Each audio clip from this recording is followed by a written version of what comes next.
うした。朝帰り？宿代はもらってるからいいけど。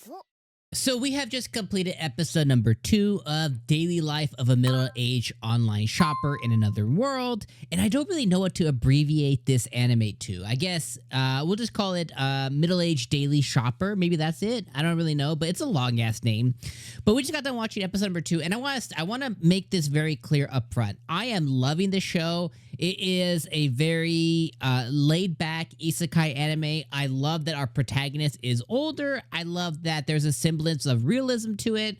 Although there's a semblance of unrealism to it, as you know, based on him being able to basically buy anything off of like Amazon, and nobody really asking a whole lot of questions, and there's a lot of unrealistic stuff to it. But for the most part, I think he's doing what we would all do in another world if we had the same amenities that he's being provided, is we just try and figure stuff out. So I'm loving the show.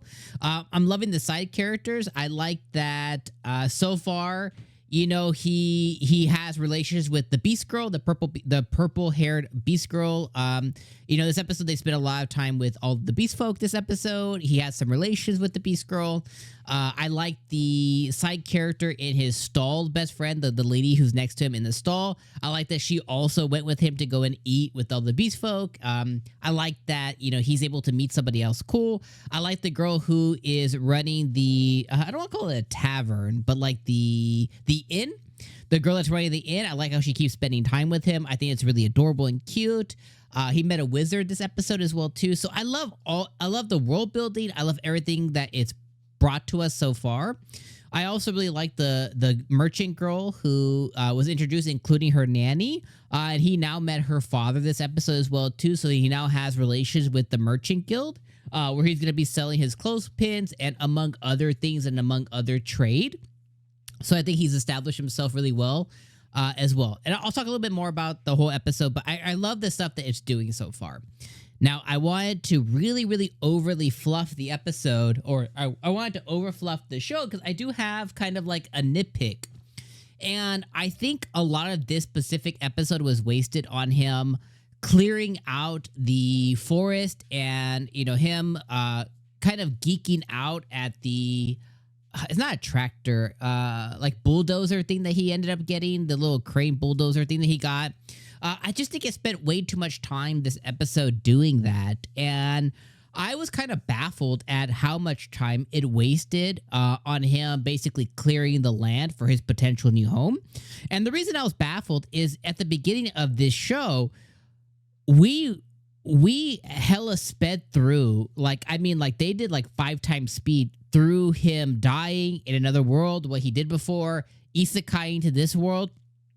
Like they spent maybe 60 seconds before they had him, you know, come into the new world. And because I felt like there was so much meat on those bones, I kind of felt like we got slighted, or we kind of like we weren't appreciated as new viewers. It's like, I would have really appreciated, because it doesn't look like this is going to happen. I don't think we're going to get his life through flashbacks at this point. That's the feeling I'm getting. I think we're just going to keep bulldozing moving forward. So because of that, I would have liked to have spent, you know, maybe 5 minutes on his past life and how he did get isekai'd and what he did in his last life. I just felt like it just fast forwarded through that. But then it made a weird choice in episode 2 to really slow it down on him just clearing out some forest stuff. So just some weird decisions there. Maybe the adaptation is similar to that. I'm not really sure. I don't know if it's a decision of the studio that they're like, oh, well, people don't care about that, but they're going to care about him getting this, you know, bulldozer crane thing in the forest, you know, and him finding out that there's a limitation to his item box. Like, they're going to really love this, but they're not going to care how he died or what job he had or how he lived. Fast forward. So really weird decisions there. And it does... devalue is not the word, but like when I come to rating the show, right now I'm having about an 8 out of 10 experience. But I would have to say this episode was like a 7 out of 10 just because I felt like it wasted a lot of the viewer's time. I felt like, you know, the beginning of the episode with him establishing a relationship with the merchant girl was really good. him introducing himself to the merchant, him getting a deal with them to sign like a formal contract with them for, you know, to trade his goods was really good. Meeting the wizard who's in this land and kind of establish a relationship with that is good. Relations with the beast folk girl / the beast folk and getting another, how do you say it? Getting friends, you know what I mean? Getting friends in the right places was good, I thought. So that was really good. And him finding out that, okay, the next thing I want to do is build a home instead of living in this inn at all times. I want to build my own home. And like, I think finding that was really good. So there's good stuff.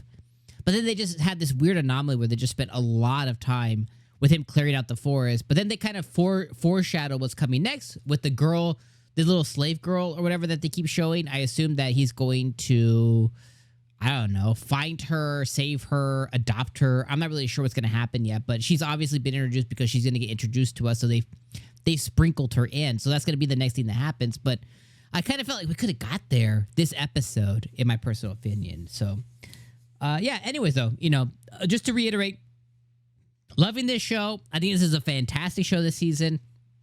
Like everything else, there's just, you know, some things that are like, some weird choices here.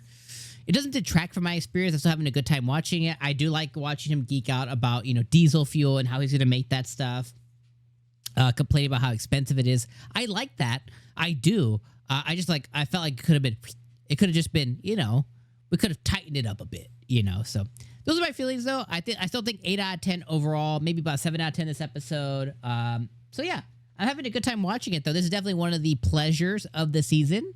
And that's really cool, too. So I think this is one of those little Isekai gems, the little slow life Isekai gems that we got. Kind of similar to 300 Slime and stuff like that. Just, I really enjoy my time watching it, and I think that's really cool. All right, my friends, I'm going to see you guys next episode on episode number 3. And make sure to catch me for a ton of other anime.